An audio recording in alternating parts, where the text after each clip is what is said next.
তো আসলে ইস্যুটা শুধু কারণ বাজারের না, এটা আসলে পুরো দেশেরই। এবং আপনি জানেন যে সরকার তো গঠন করেছে বিএনপি, আমরা বিরোধী দলে আছি। তো এটা আসলে বেসিক দায়িত্ব হলো সরকারেরই, কারণ ইনস্ট্রুমেন্টটা তাদের হাতে।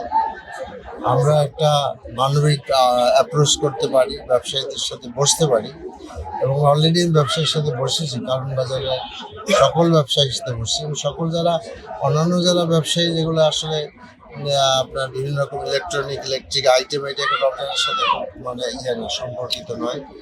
তো বাকি ব্যাপারগুলো আমি আহ্বান জানাবো যেন ব্যবসায়ীরা সহনশীল মাত্রায় রাখেন জিনিসপত্রের দাম। কিন্তু আপনারা জানেন যে এটা আমরা ইলেকশনের আগে বলছিলাম যে জিনিসের দাম কেন বাড়ে, কারণ বাজার থেকে আরম্ভ করে সকল বাজারে বড় ধরনের চাঁদাবাজি হয়।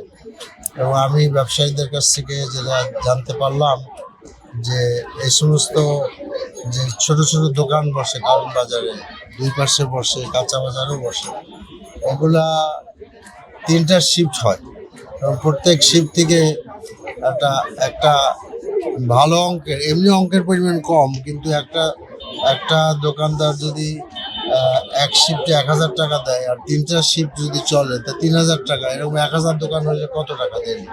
ইউজ মানি।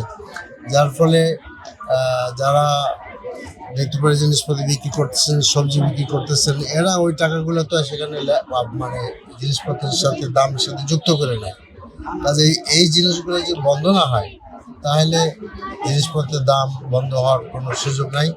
আর একটা ব্যাপার অত্যন্ত গুরুত্বপূর্ণ, আমাদের দেশের বাজার ব্যবস্থাপনা খুব সেকেলে, এবং এখানে কোনো উদ্যোগ নাই। এখানেও সরকারের দায়িত্ব, কারণ আপনি যদি নিমসা বাজারে যান, কুমিল্লাতে আছে, এরপরে যেগুলো আমাদের এখানে দিচ্ছে, সাপ্লাই দিচ্ছে, মাগুরার থেকে আসে, বিভিন্ন জায়গা থেকে আসে, সেখানে কিন্তু সবজির বা এইসব জিনিসের দাম অনেক কম, মানে অত্যন্ত উল্লেখযোগ্যভাবে কম। কিন্তু ঢাকা শহরে একটা লাউ আমি সেদিন কিনলাম নিজেই 80 টাকা দিয়ে কিনলাম। তো এইটার জন্য বাজার ব্যবস্থাপনা চেঞ্জ করা অতি জরুরি। তো সেটা তো আসলে সরকারের দায়িত্ব। আর আমাদের এন্ডে আমরা বিরোধী দল হিসাবে যেটা বলতে চাই, কালকে আমার জামাতে বলেছেন, জনগণের কল্যাণে যে কোনো উদ্যোগ যদি যে কোনো উদ্যোগ সরকার গ্রহণ করবেন, আমরা আন্তরিকতার সেটাকে তার সাথে সহযোগিতা করবো। আমি চেষ্টা করবো আসলে আরো, মানে ইলেকশন হইতে হইতে রমজান এসে গেল, আর কিছুটা মানে ইলেকশনে আমরা খুব বেশি ব্যস্ত ছিলাম। চেষ্টা করবো আরো আয়োজন করার জন্য। আজকে এই যে এখানে কি পরিমাণ মানুষকে দেওয়া হয়েছে?